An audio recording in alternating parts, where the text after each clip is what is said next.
Welcome to the Wednesday edition of Talk Back, brought to you by the Mustard Seed Asian Cafe in Southgate Mall, Kootenai Creek Village, the maintenance-free active adult community in Stevensville, the best of Western Montana living. Dig It Excavating. They bring 30 years of excavation excellence to every job. 214-4292. Transport Equipment, your headquarters for RV service maintenance and repair, located at 9300 Inspiration Drive. And by Bullseye Wear. They offer some of the lowest prices in town on contact lenses. See Lynette at 2910 South Reserve.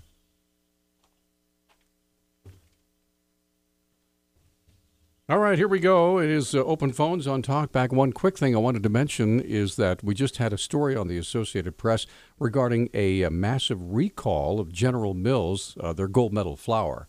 There was a thought of a possible hint of a danger of E. coli that nobody's actually been, as far as I know. But anyway, so I called the folks at Albertsons, Safeway and Albertsons stores. We don't have a Safeway anymore, but we do have Albertsons. And so I called Albertsons, and they said they get their General Mills flour from a different warehouse. So the gold medal flour at Albertsons is safe, according to the folks there. So I just thought you'd like to know. Was that gold medal flour nationwide or just a select area? Nationwide, yeah. So anyway, so that's what's going on with that. Interesting stuff. I'm looking it up now. Yeah, that's crazy. Because remember when the Costco, that was the one that really got us, right? Because we're one of those, a trip a week to Costco, fill up the fridge, the children destroy it in a couple days. But there was a vegetable recall, like on frozen vegetables. Frozen vegetables, right. And it was out of the Kirkland area, so like everything came to Montana pretty much. Sure, so, yeah, we had like bunches of stuff we weren't supposed to eat, but we kept forgetting to take it with us. And you know how Costco is, like you can barely fit everything in the fridge when you get home. Right. So it was getting tough there for a while. I hate recalls.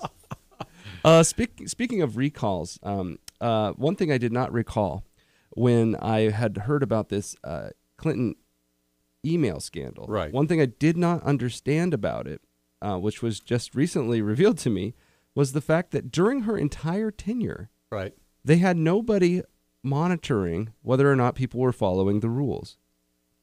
So there's usually a position called the Inspector General. The Inspector General is basically in charge of making sure people, toe the line. Right? Well, they never hired an Inspector General while Hillary was there. Seriously. It's the weirdest thing. Okay. And anyway, so what could go wrong? I mean, really. So after this report came out of this email, so there was a story the other night. Some reporters went and asked the prior Inspector General, who worked right before Hillary got into office, what he thought of this whole mess. And I have the clip here if you want to. Yeah, this is the Inspector General on Clinton, right? Yep. Okay, let's check this out right now. All right, let's take a little bit closer look at the Clinton email scandal from a new perspective. Tonight, Chief Intelligence Correspondent Catherine Herridge talks exclusively with the last Inspector General at the State Department before Clinton became Secretary. During Secretary Hillary Clinton's term, there was no Senate-confirmed Inspector General. It just seems to me like there was no sheriff in town. Inspectors General are not necessarily popular for the reason you just said. They are the people who enforce the rules. And there was no one enforcing the rules during that time. Former State Department Inspector General Howard Krongard was the last person to hold the job before Secretary Clinton took office. Speaking publicly for the first time, he shreds Clinton's primary defense, that her email practices were like his old boss. Secretary Rice did not have a personal server. Can you think of any circumstances under which a Secretary of State would need a personal server for government business? For government business, I cannot. I would have been stunned, and if she had sent one to me, I probably would have started an investigation. But on the same day the 83-page Inspector General's report was released, Mrs. Clinton told Univision, "Just like previous secretaries of state, I used a personal email. Many people did. It was not at all unprecedented." On Fox News Sunday, the debate got heated when Clinton supporters made comparisons to former Secretary Colin Powell. Does that mean that other secretaries didn't use the same practice, that their practices are irrelevant? I think, first of all, we've shown that it is different, and secondly, I think it's frankly a red herring, sir, and I expect more from you. On claims 2,100 Clinton emails were not classified when they were sent or received, Krongard casts more doubt.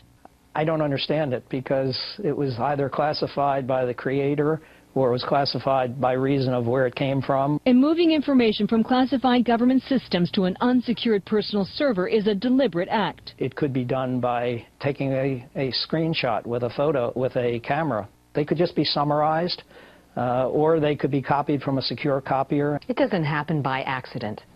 No. On CBS, a Senate Republican who's investigating the Clinton emails made another accusation. You have to assume that our enemies and our adversaries had access to every email that ever went over her private server. While not substantiated, Krongard also believes classified information and sources were made vulnerable. It can be accessed by so-called bad guys. These people are subject to enough risks. They don't need additional risks. Good Lord. Crazy, huh? Oh, my gosh. Who are these people? Now, get this. The thing that first came to my mind when they said, well, there wasn't an inspector general because they never got it through Senate confirmation. And, you know, we've heard for months now about how hard it is to get through the Senate because we have a divided House and Senate.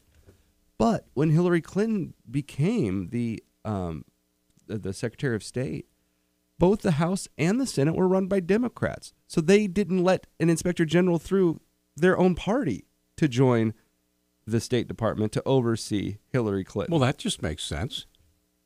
Well, I mean...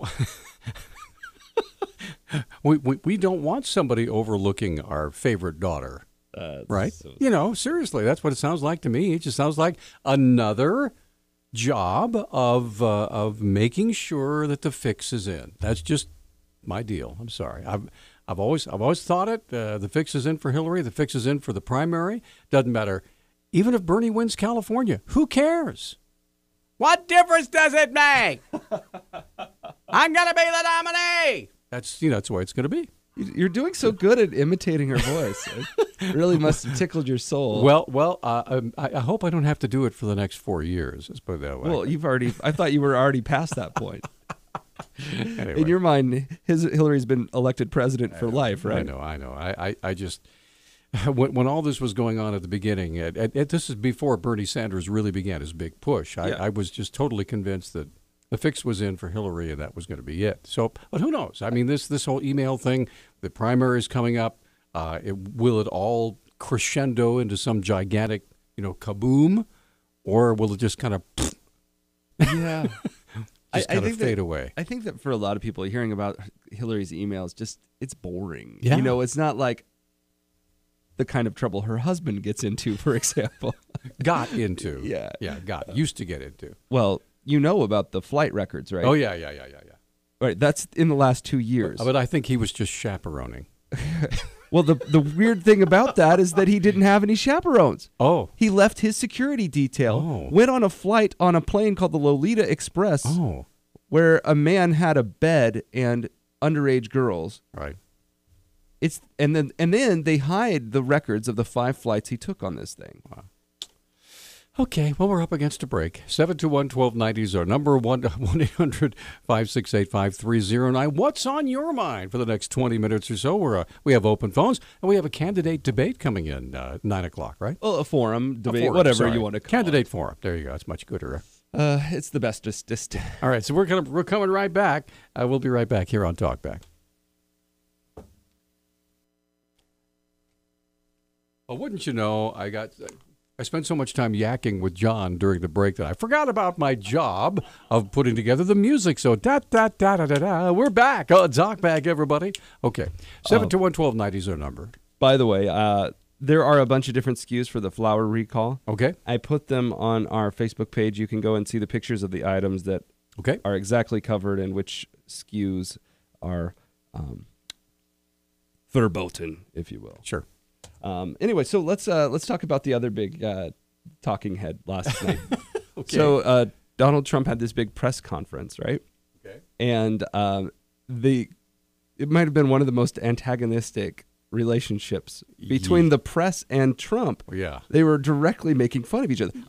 Trump made fun of a guy's appearance, and the rest of the crowd laughed, and it's all journalists. Wow. You usually have to wait until a guy becomes, or a woman or someone becomes president before you can have that kind of antagonistic, a relationship with the press.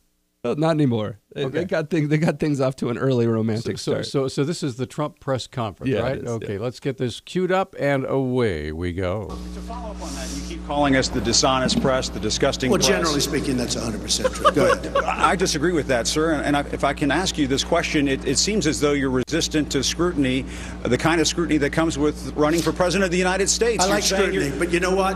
When I raise money, excuse me, I've watched you on television. You're a real beauty. When I raise money for the veterans, wow, and it's a massive amount of money, find out how much Hillary Clinton's given to the veterans. Right. Nothing. And then I see a few guys standing out there. They don't even know what they're there for. Right. They have no idea. They're there because Hillary Clinton's campaign sent them.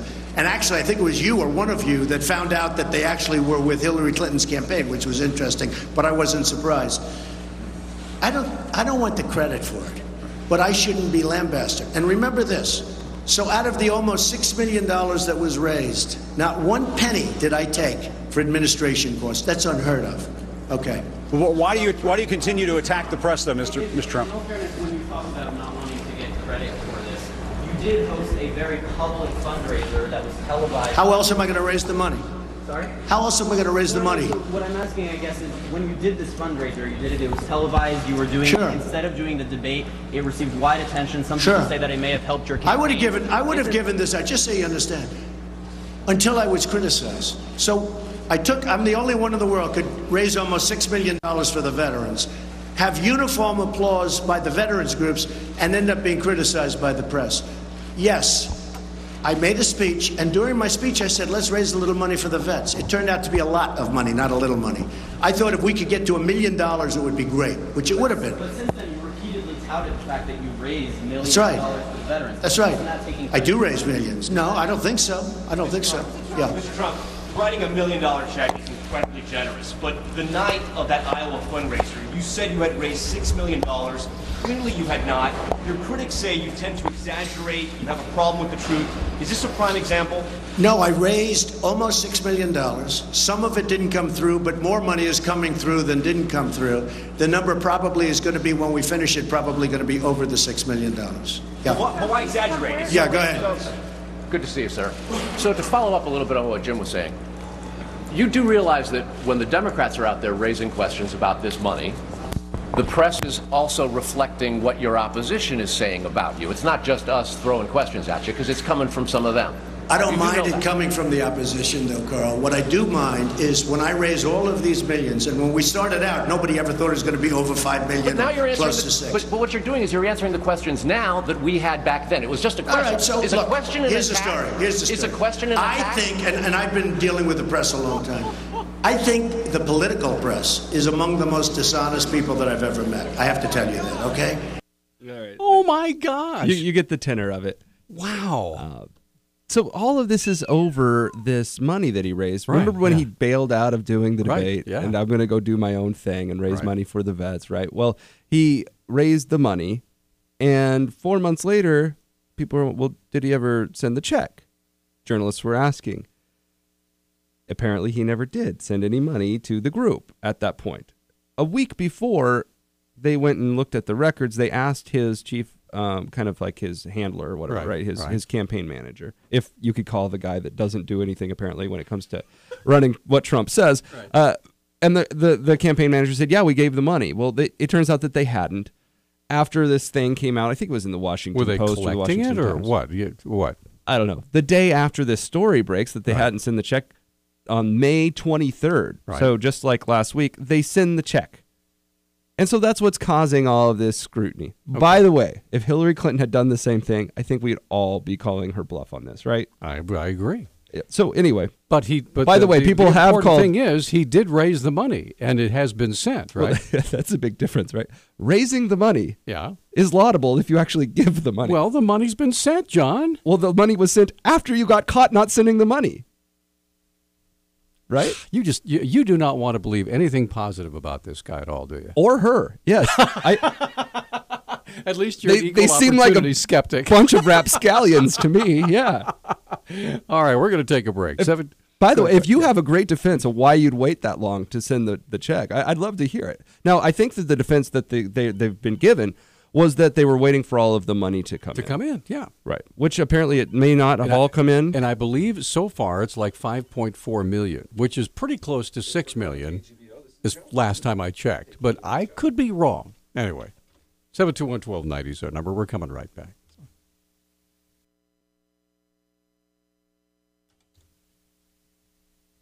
All right, you can't hide your lying eyes. There you go, John, just for you. All right, 721-1290. We got folks on the line. Candy, you're up first. Go ahead. We have about 4 minutes. Go. Okay. Apparently, John didn't see the video of Trump's speech when he called a military guy, a vet, up to the podium to say that Trump had vetted all the different veterans groups to weed out those that didn't give directly to the veterans. Belisaro, I think his name was, and he was the head of veterans groups.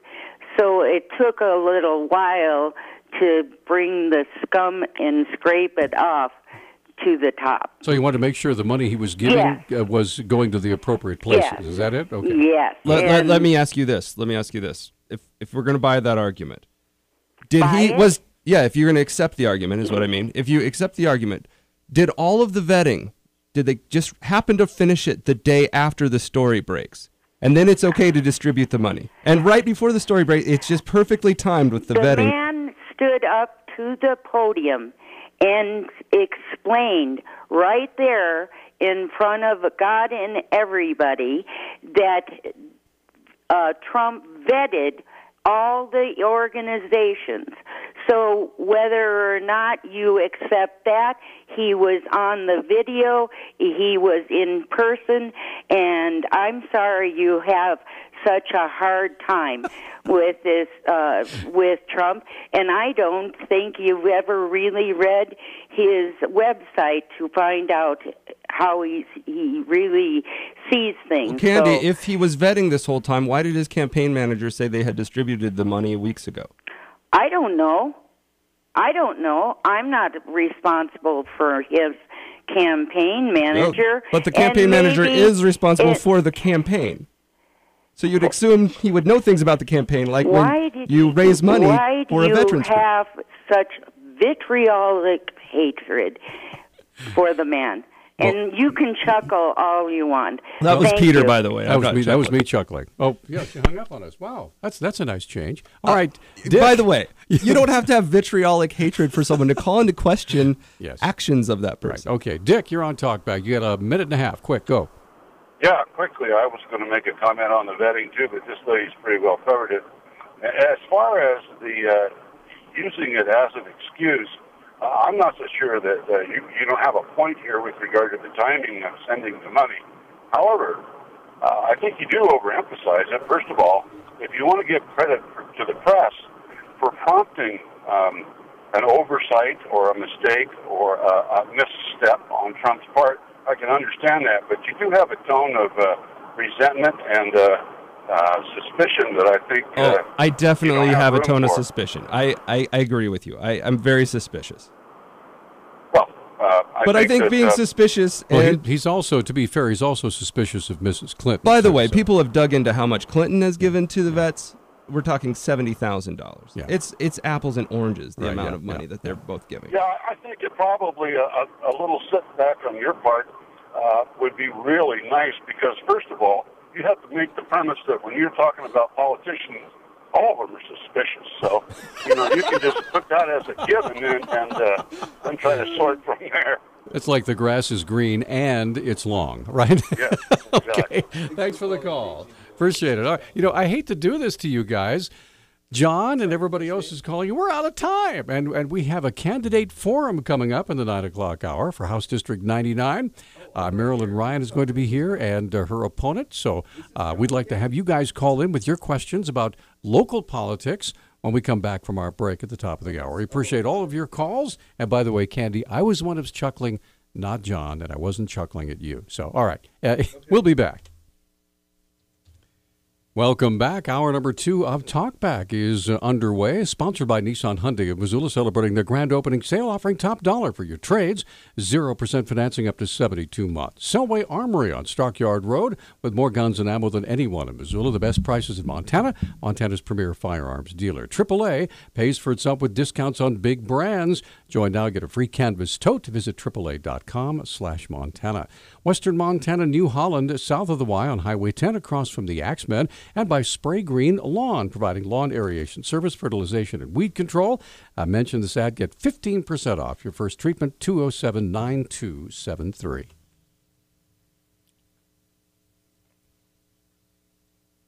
Everybody loves the show. That's why we have so many wonderful sponsors. Anyway, all right, I'm Peter Christian. That's John King over there. Good morning, John. Good morning, Peter. All right, we're not mad at each other anymore, are we? I hope not. I was never mad at you, Peter. Oh, good. Well, I think people are mad at me. I'm still mad at you. But anyway. Questioning Trump. All right, well, we have candidates. We have Democrats in the studio who are running for the primary for House District 99. Greg Strandberg and Marilyn Ryan are both with us this morning. Marilyn, good morning. How are you? Good morning. How are you? We are going to ask our listeners to call in with questions, okay? District 99 happens to be where I live. And it's pretty close to you, isn't it? Yeah, we both live in District 99. Oh. And just so before we get too far into your questions, because Peter may hog the whole show since he's in the area, I wanted to give everybody a heads up. So for the forum style of talkback shows, we ask that all callers ask a question that both candidates can answer. So just try to make questions that both of the candidates can tackle. This is to kind of gear it towards a more of a policy shift instead of a personal kind of character thing. Exactly. But anyway, go ahead, Peter. Take over the show. So I'm not going to take over the show. Now, who, and please forgive my gross ignorance here, who's the incumbent? Well, there's no incumbent for this race because it's an open seat. Oh, it's an open seat. So there you go. So we're not going to be able to rail against anybody else for not being the true Democrat. Okay. Yeah, I don't think either of us have a record to tear apart. Okay. Well, we'll go ladies first. Please forgive my chauvinism here. So tell us a little about Marilyn Ryan and why you want to run for this office. Okay. I've lived in Missoula for 48 years. I'm a native of Anaconda. I lived in central Montana for a few years. My husband and I were both teachers. Our children live in Missoula. So we've made our life here. We've lived in the same house in the South Hills for 48 years. We don't move around too much. And I just feel like it's my community and where I've lived and worked. I taught at Meadow Hill. I taught at Hellgate High School. Taught at Dickinson when it was a first grade through 8th. A real school, right. Yeah. It was. Yeah. Why am I running? It was something I guess I always wanted to do. Part of my family was active politically, locally, talk politics, and I always felt like it was something that maybe I needed to do at some time. Other life things got in the way, my work, my children, my mother, my grandchildren, and so now here I am at this age, putting my foot in for the first time. Well, good for you. All right, so Mr. Strandberg, go ahead. All right, my name is Greg Strandberg. I was born in Helena in 1981. I moved to Missoula in 2001 to go to the University of Montana. I graduated in 2008 with a degree in history. After that, I went to China, where I was an English teacher for 5 years. I moved back here in 2013. I am a full-time writer. I have 5 books of Montana history, several Montana novels. I write a website called Big Sky Words, which talks about Montana politics, and I am ready to do the hard work for the people of Missoula. Okay, so let me ask you specifically why you decided to run for the legislature. Okay, well, I ran in 2014 for House District 98 when that was an open seat as well. Right. And mainly, I'm running for the legislature because I feel that in Montana, the Montana Democratic Party is not working hard enough for common workers, for struggling and pinched property taxpayers, and we are just not working hard enough for these people. We seem to be focusing on the elite, the well-off, and I think this is a real shame. Okay. So, go ahead, John. All right, well, let's get into some topics, some of the things that And Mr. Strandberg will answer first on this one. Okay, yeah. One of the big things that seems to come up in the legislative cycles is infrastructure in the state of Montana and how that should be dealt with. In the past, there's been some big criticism because they failed to reach some agreements. I guess my question for you is, when it comes to infrastructure, what would be the focus for House District 99 from your point of view? So we'll start with Greg. Okay, well, I think everybody knows we have to get infrastructure done this year because we didn't in 2013, we didn't in 2015. Last year we had a $300 million bill. It didn't go through. We had a huge $400 million surplus, which has been whittled down to about maybe $250 to $300 million now. We need to do infrastructure. We will be doing infrastructure. The thing is, how much cash do we want to use? How much bonding do we want to use? That was the thing that killed it last time. And also now we have the governor talking about a $165 million long-range building program, which is going to be cutting into our coal tax trust fund. There are no specifics on this. We need specifics. And mainly we know this because the Republicans in the legislature are going to continue to block all efforts unless we really start keeping an open door and talk about these things. Okay. I agree, Greg. We need to do infrastructure, bridges, roads. The schools, Missoula's taking care of their schools, but the rest of the state doesn't necessarily have the same kind of money, especially small communities down the Bitterroot, up in the Flathead area, all over the state. So I couldn't agree more. I'm not sure I understand your coal trust reference. The Montana Board of Investments already invests a lot of money in infrastructure that produces jobs. Most recently in Missoula, they just loaned money to Brett's for a new facility here, more land, consolidation of loans, and in Billings. Loaned money to the Kettle House out on Bonner. If you haven't seen that structure, it's worth talking to those people. They're great people. The fabricating plant in Great Falls. So money has been used from the Coal Trust to invest in Montana for a long time. That was the original Constitution was amended to allow that, and the legislature has done that over the years. There is still money there, a lot of money, but a lot of it is being invested at the current time. Okay, we're going to take a quick break, and we have all lines open at 721-1290. Our guests are Democratic candidates in the primary for House District 99, Marilyn Ryan, Greg Strandberg. Both are here to answer your questions. If you have it doesn't have to be about District 99. It can just be about state politics or local politics. Give us a call. We'll just ask if you're going to ask a question, please ask this something that both candidates can answer. So we'll be right back with more of Talk Back in a moment. Again, our number is 721-1290. Hey, we're back on Talkback. 721-1290 is our number, 1-800-568-5309. We have a question from Facebook. Go ahead. This is a question from Russ. Russ couldn't stay on the line, but the question was about a comment that Greg had actually made earlier. And so I'll kind of break it into two parts, and both of you can answer it. I think it's Marilyn's turn to answer first. But the question was, Greg had said something about the legislature favoring. Yeah, thank you. Favoring the elites in Montana. First of all, I was hoping maybe you could respond to that, Marilyn. Do you agree with that? And if so, I didn't know we had any elites. Yeah. The Pinecone tax has gotten rid of all the elites. Whether or not you agree with the statement, and if so, if you could talk about where you see that happening. Well, I never agree with what the legislature does 100%. I think the legislature does the best they can with the differing views in Montana. I don't know if there are elites in Montana or not. I feel like I'm a Montanan, and I can talk to anybody, and I don't see it that way. Again, does the legislature always do what I want? Definitely not. I can give some That's examples. why you're running. That's right. Well, and, you know, Okay. I think the Medicaid expansion last session was an important bill that helped a lot of people, and that certainly didn't help elites. That was designed to help lower-income people. There are many other examples that you can give, but that one sticks in my mind right now. Okay, Greg? Well, I could think of one clear example where the elites in Montana are doing quite well, and that's with our antiquated capital gains tax, which is a negative 2.4%, which means we're actually giving rich people money each year instead of taxing them.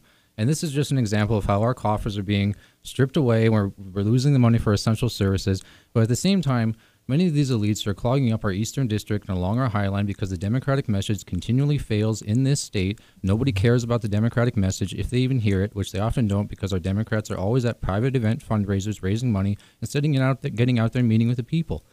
We haven't had both chambers of the legislature since 1985. How we're ever going to get off this, you know, we're always playing defense. We're always relying on the veto pen. We have to get some kind of viable message that the common people of Montana can identify with so Democrats can take the legislature. Can you just real quickly, I just want to flesh this out a little bit. Do you have anybody in mind? Yeah, I can think of $1 million Matthew Montfortin and his idiotic policies that we continually see at the legislature. Okay. All right, there's one. There's one. Okay. I could go with a couple other guys. For instance, there's the guy that overturned our medical marijuana bill, Jeff Essman. This guy is a complete idiot. We got to get rid of these people. We got to start getting a better message and just get rid of these folks. They're not helping me. They're not helping common workers in Montana. They're just a complete drain on our state. Now, these are both Republicans, is that right? Oh, yeah, big time. Okay, Big time idiots. Okay. So let's get... okay. We got to get Jeff and Matthew in here for a real debate. Yes, we do. Okay. By the way, Matthew comes on fairly frequently. You can call in and shed your view on things. Pete, you are on Talkback with our candidates, Marilyn and Greg. Go ahead. Good morning. A comment and a question. With regard to the infrastructure situation, it really wasn't a vote by anybody, to my knowledge, against doing infrastructure. It was over the funding and how to do it, with debt or with that surplus cash. One of the candidates there mentioned that we had. That was the big argument. And on top of that was the administration's first proposal of the infrastructure. They lumped it all into one category without line item, and many of those things were for expansion of buildings and stuff in Helena and not out in our communities, and that created some criticism. But the question I have is, over the last 3 sessions, we've seen our state retirement system teetering because of lack of funding in order to keep it solvent. Because unlike those of us out here in the real world, it didn't take the hit when the markets went down. So they're asking the legislature to backfill that to live up to the obligations, which they should. Okay, so are you saying that they're kicking the can down the road, Pete? Yes, and so there's got to be some real addressing to the future to prevent this from going insolvent, so that the new entries coming in are under a different system, because the current way will not continue to work. Okay, thanks for the call. Appreciate that. So, Marilyn, go ahead. The infrastructure bill, I think you've identified two of the issues that became attached to it. One, that it was just Helena projects, and secondly, the cash issue versus borrowing money. To me, it made sense to borrow the money. The interest rates are low. Montana has an extremely good rate because of what the Montana Board of Investments has done with our state monies. And at the rate at the interest rates, it would have been more feasible, in my view, to borrow the money, not use up that surplus. The surplus is there because of frugal management by the legislature. We don't know what the rainy day is, and I think that's what it's for. As far as the retirement system, I happen to serve on the Teachers Retirement Board, so I'm a little bit familiar with that. And the legislature did kick in money in 2013, and in fact puts in $25 million now every year. Our system is stable. It is a mature system, which does confuse some people. In a mature system, you are putting in money, but you are taking more money out. But because it's matured and been around for a long, long time, the difference is made up from the interest invested over those 70, 80 years. So we're not in trouble. It's not been a good year on the market. I certainly would bring that up. But overall, we are meeting our goals, and we are making our the goal we have and to make our system stable. Could the legislature have done more? Well, of course. But it's a legislature. It's a give and take. And the systems are healthy. PERS is healthy, and TRS is healthy. Okay, Greg, what do you think? Well, when it comes to infrastructure this year, I'm hoping that the governor will break up the infrastructure bills into different packages like governors have historically done. I hope that he will do a more cash over bonding approach, as he should have done last time. I graduated with $31,000 in student loan debt when I graduated from University of Montana. I know what debt is. I know that we should always be using cash instead of borrowing. Most young people do. I don't buy this hooey about low interest rates. We had the cash. We should have used it. We're paying the price because we didn't. When it comes to pensions, we are dang lucky that we had Bullock shore up our pension funds back in 2013 or wherever, and we are lucky we're not in other boat of other states, which is a mess, because they're losing pension funds. At the same time, I would like to add that we have a fundamental flaw in our economy, and that's 15% of our jobs in the economy are made up of government workers. This is just taking tax money and then they're paying it into the system with tax money. We need more private sector jobs here. Also, we should really think about unionizing a lot of the service industry jobs we have. I don't know why our unions aren't discussing this. It's another failure of Democrats in this state. Okay, we're going to take a quick break. Go ahead, John. Oh, well, yeah. Well, I'll ask it after the break. Okay, we have Candy and we have Chuck both waiting on the line. We also have two lines open. If you'd like to visit with our two Democratic candidates for the primary coming up next Tuesday, by the way, Greg Strandberg and Marilyn Ryan for House District 99. We'll be right back. Okay, we are back. This is Talk Back. We're having a candidate forum featuring Marilyn Ryan, Greg Strandberg, both Democrats running in the primary for House District 99. Now, John, what do you got? Yeah, so this question's from Elena. She wants to know where you stand on the refugee resettlement in Missoula. But since you're running for the legislature, we can say in Montana in general. Okay, so we'll start with Greg. Go ahead. Okay, I think it's a fine idea to resettle a few people. I think 100 families is quite excessive. I'd also like to see some financials on this of who's going to be paying for these people a year from now. We always think it's going to be really great to start out and the first months are going to be great, but what about a year from now when these people are still struggling with English, they're still struggling to get a job, and the charities might not be so eager to lend a hand? I think we should talk about this. We shouldn't be ashamed of talking about this. Okay. Marilyn, what do you think? I think we differ on this. I don't know about the number. We certainly couldn't probably absorb more than 100, but I worked with the Hmong kids when I was teaching. The community rallied around them. They worked very hard to become a part of our community, a very productive part of our community.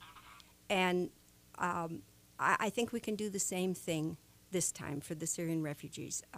These are people in need.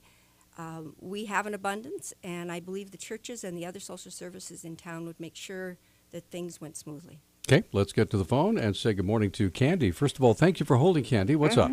To go back to the coal tax fund, what is your opinion on the cessation of coal extraction in the state of Montana under the EPA and Obama, since he said he would bankrupt the coal industry, and how do you see that affecting the school funding? Okay. Thank you. Thank you, Candy. All right. So what about the whole idea, if you will, the war on coal and how it's going to affect us here? Well, I think it's an economic issue, and it's a jobs issue. Number one, economics, I believe the market will determine what happens to coal in Montana. Yeah, but forgive me.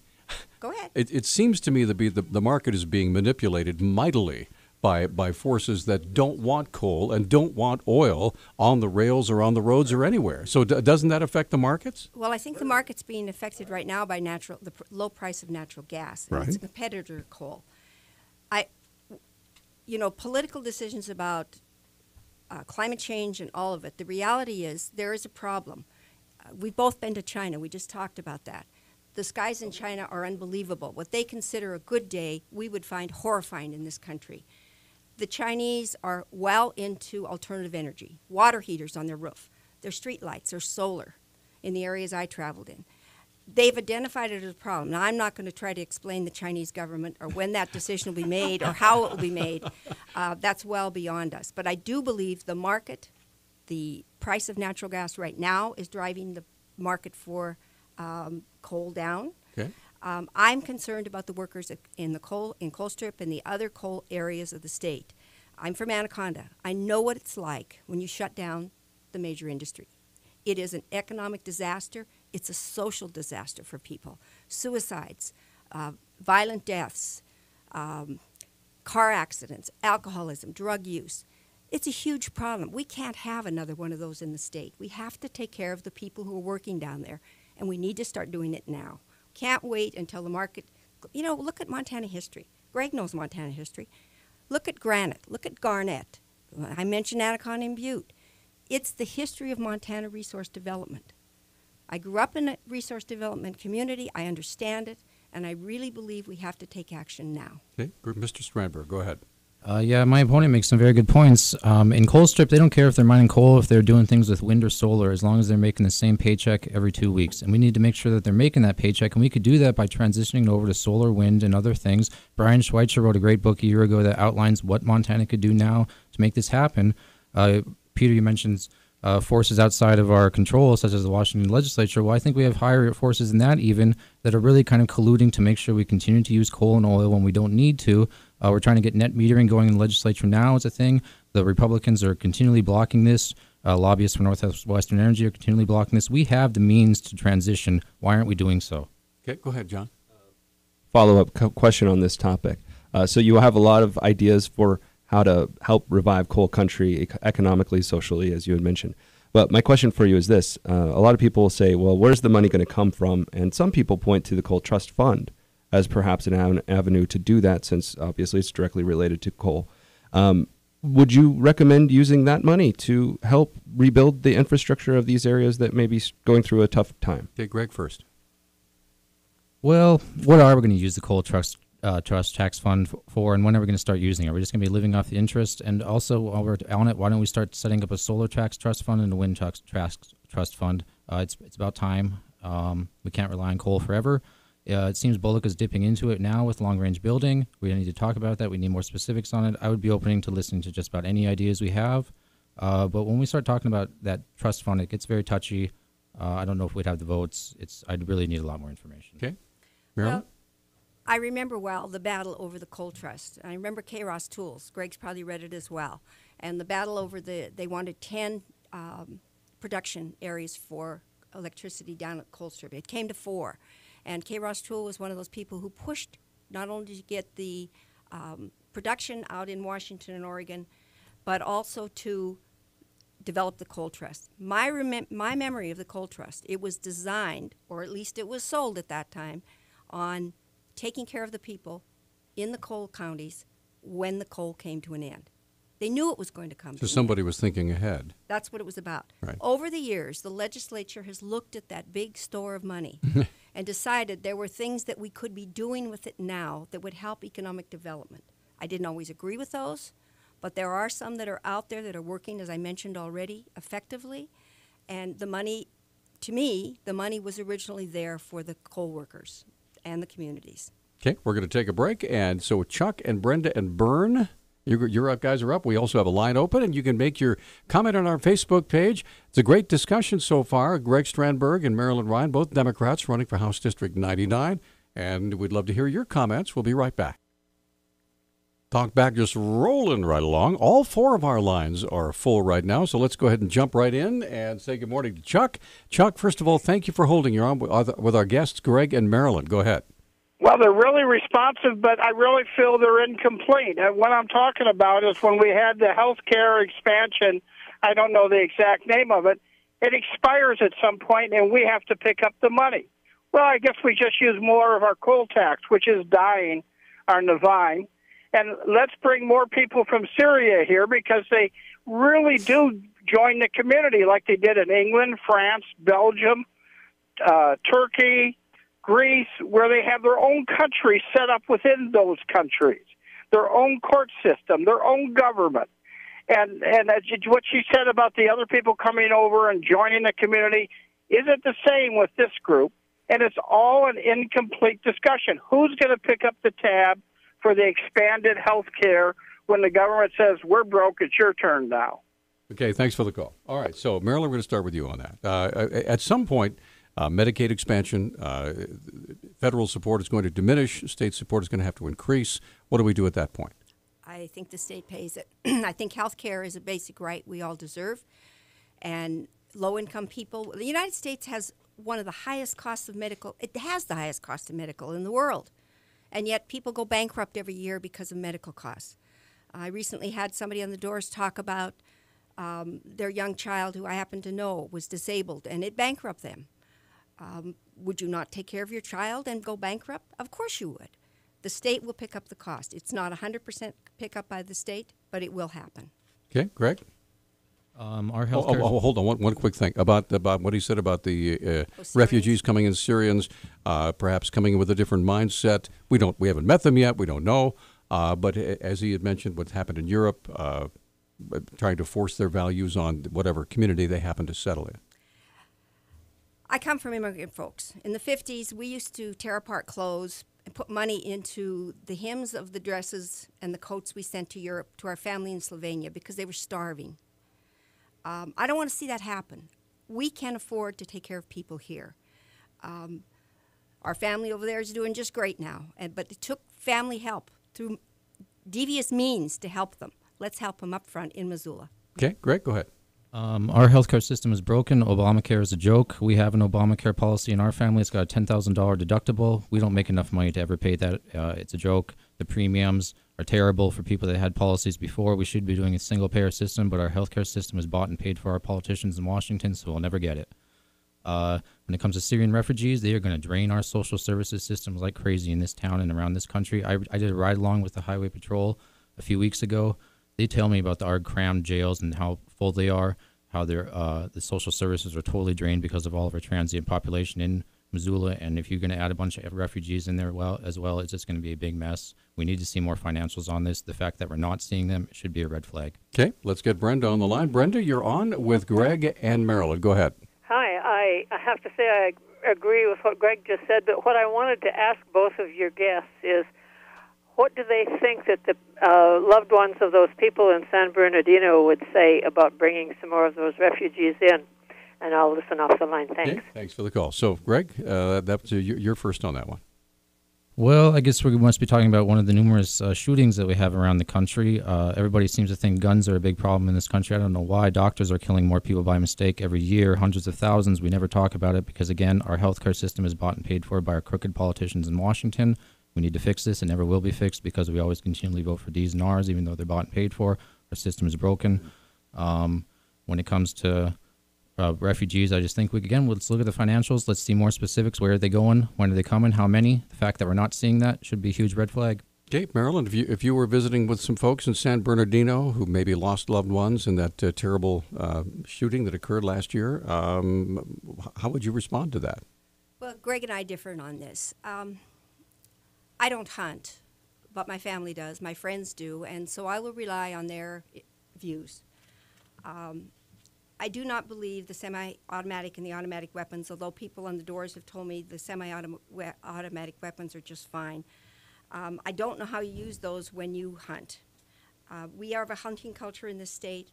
I would never want to take anyone's gun away that is used for hunting, target practice, legitimate means for having a gun.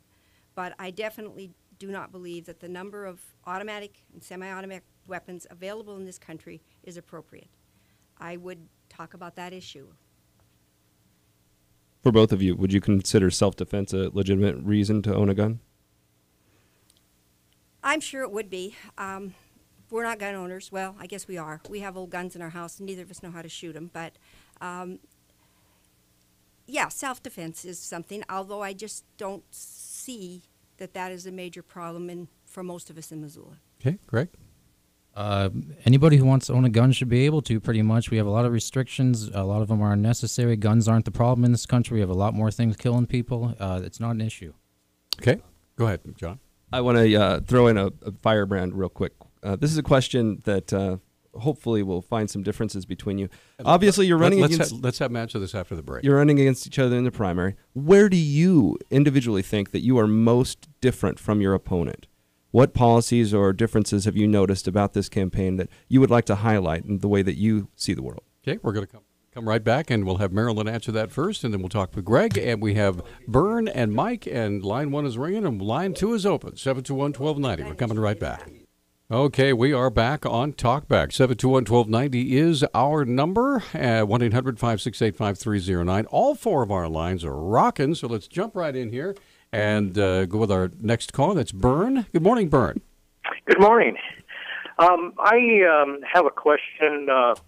There are, I believe, 11 states that are suing the federal government over the transgender bathroom issue, and I called the governor's office, and apparently they agree that they agree with the federal government on this issue, and I just don't.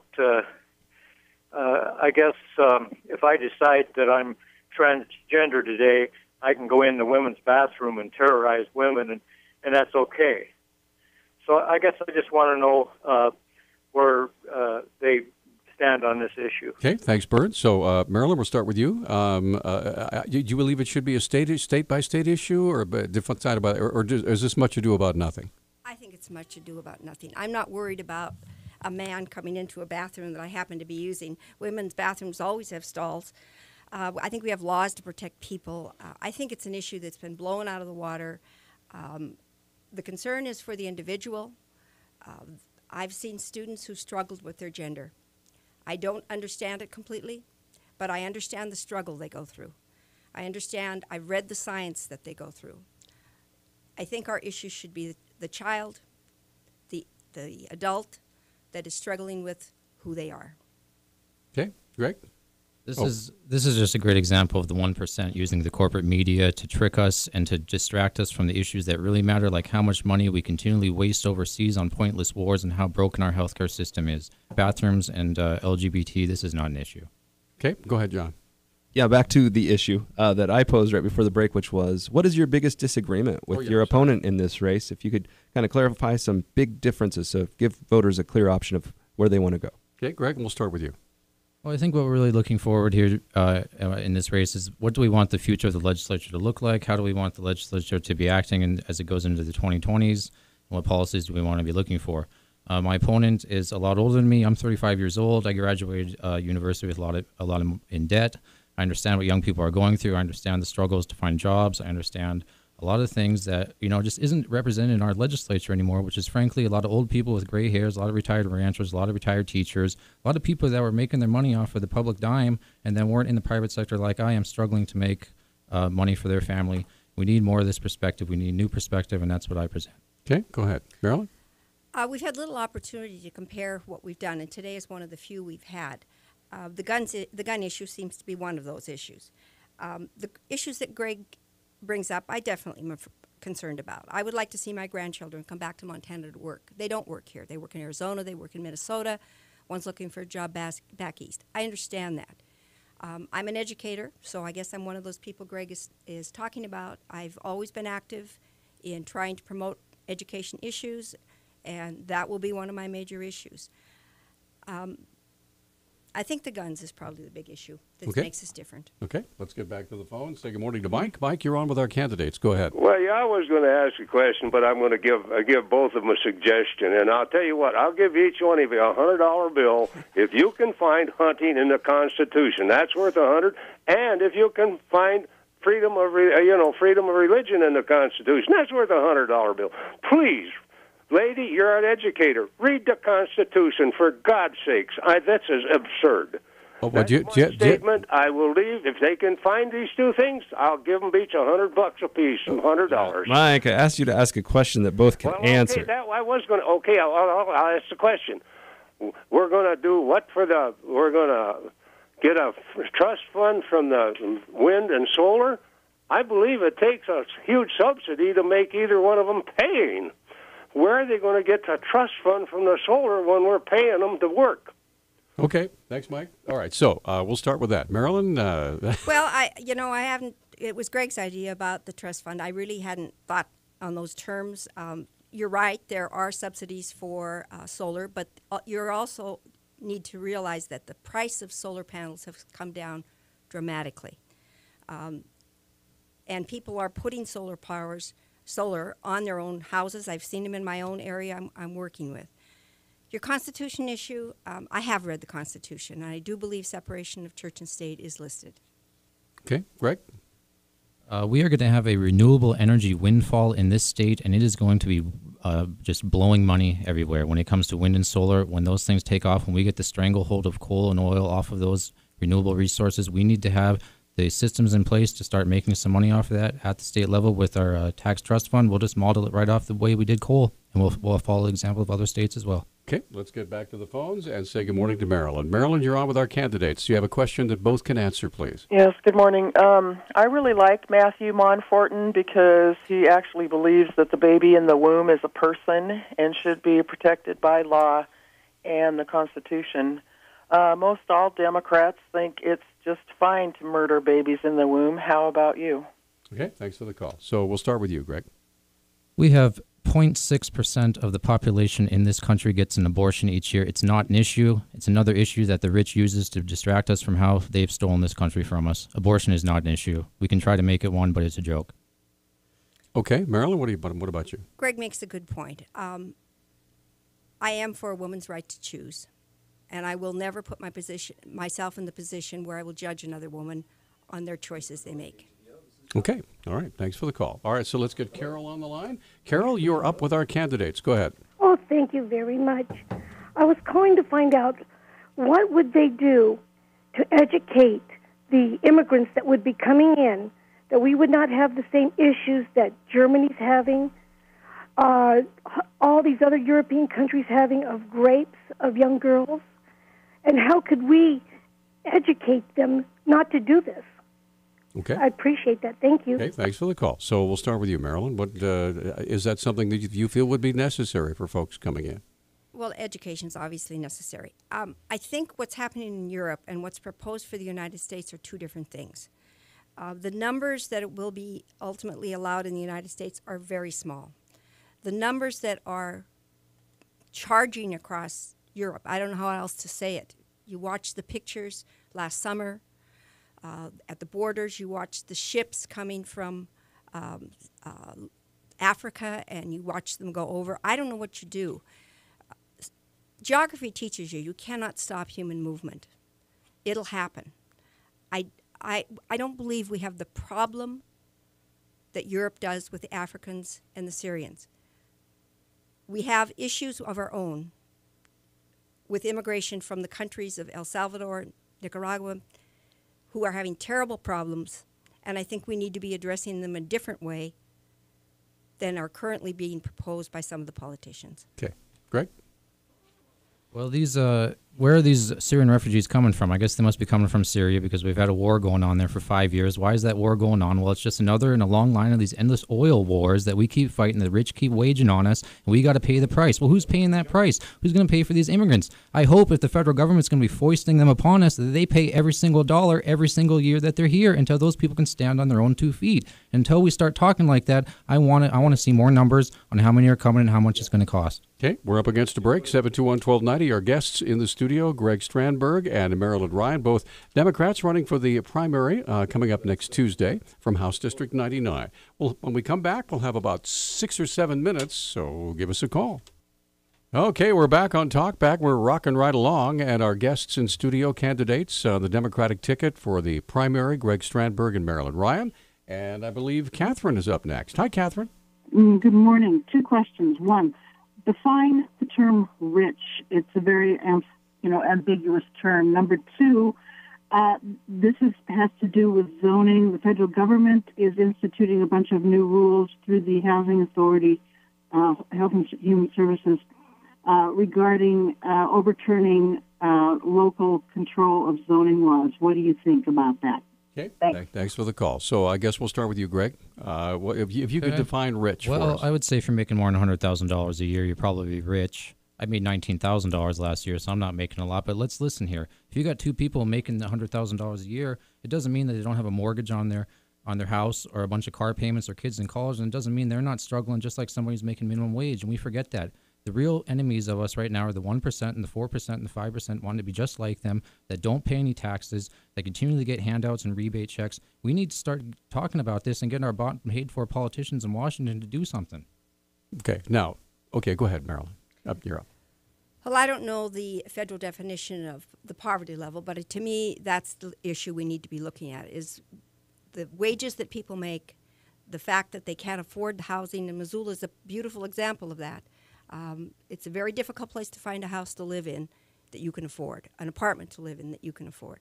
That's the issue to me. Can you afford to live in this community? What about what you said about zoning being turned over to the feds? I don't know that issue. I'm sorry. I'm not familiar with any kind of rule that's overturning zoning in the community. I would like to step back from federal level legislation to state level real quick. Right. One of the things that you guys will have to vote on, gals, is the how we spend money on our university system in the state of Montana. Obviously, you don't get to detail it, but I guess my question is, do you think that it's being run fairly right now? A lot of criticism has been raised, especially about University of Montana recently.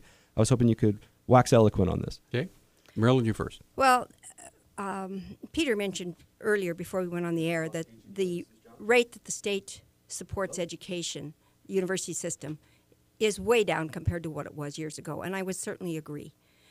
To me, the state has a responsibility to help educate our students, not just K-12, but through the university area. Students today need more than high school. They need a technical, professional degree, whether it's 2 years, 1 year, apprenticeship, college education. You cannot survive today on the income you make from a high school education, and it's not going to get any better. Okay. Greg? This is just another example of the Democratic message failing across the state. We will never increase university spending until the Democrats take that legislature. They won't do that until people start to really listen to us again and think that we can help them in their lives. At the same time, we need to fund education. We can do that. We need to start taking some of this capital gains tax rate is a great example. That's a good way to get some money. There's been a tuition freeze for a while. Was that a good idea or a bad idea? Over a decade, as a matter of fact. So, Greg, you first on that one. Well, I guess so. If we're going to continue to let our graduates graduate with tens of thousands of dollars in student loan debt, then yes, we should be freezing tuition, and we need to hold the feds' feet to the fire and our representatives and say, why aren't you getting more of our federal tax dollars down here to the states to help us? We need help. Okay. We have like 2 minutes left in the program. So go ahead. Oh, yeah, Marilyn, you can comment on that, too, if you want. Well, I believe the state, as I think I've already stated, the state should be supplying funds to the university at a greater rate. It's now based on the number of students, which I think makes sense. Previous legislatures came up with that system. But as we see at the University of Montana now, it's created a huge problem. When you base it on student numbers, when you don't have the student numbers, you have to reduce. And they've chosen to make these terrible, difficult decisions. I don't agree with them, but I understand the dilemma the university finds itself in. The solution is for more state funding. Okay, if I may ask both of you for a 30-second, real quick stump speech. So, Greg, we're going to start with you. Why should we vote for you in the Democratic primary at House District 99? We've got tons of problems in this state. We've got 15% of our people living in poverty on our Indian reservations. We got a 50% unemployment rate. People are losing hope. Young people can't find houses to live in. We can't find jobs. We're leaving the state. We need to start changing the message. We need to start changing the dialogue in the state of what we're going to do, what kind of jobs we're going to get, kind of union representation we're going to have, how we're going to win back the High Line in eastern Montana and get that state house back. Okay, Marilyn? I couldn't agree more. I want to get in there and work on these issues. I've always felt it was a responsibility for people to participate in government, and this is the way I've chosen to participate at this time. And so I hope people will recognize the work I've done in the past, the commitment I've made to our community, to the students, and I ran out of time. No, real quick. Just give us a contact information for both of you. Is there a website or what? My website is marilynryanhd99@gmail.com. Okay, great. How about you, Greg? You can find me at bigskywords.com. All right. And again, thanks to both of you for being so upfront with your comments. We appreciate it. Marilyn Ryan and Greg Strandberg, both Democrats running for the primary. Go ahead, Jim. Tomorrow, we'll have Mehrdad Kia. We'll have a professor, a linguist. She's actually lived in Eastern Europe. We'll talk a little bit about what's going on just north of Syria in our world events discussion. All right. So that's coming up tomorrow. Thanks so much for joining us. You guys, as always, make it a great show, and we'll see you tomorrow for another edition of Talk Back.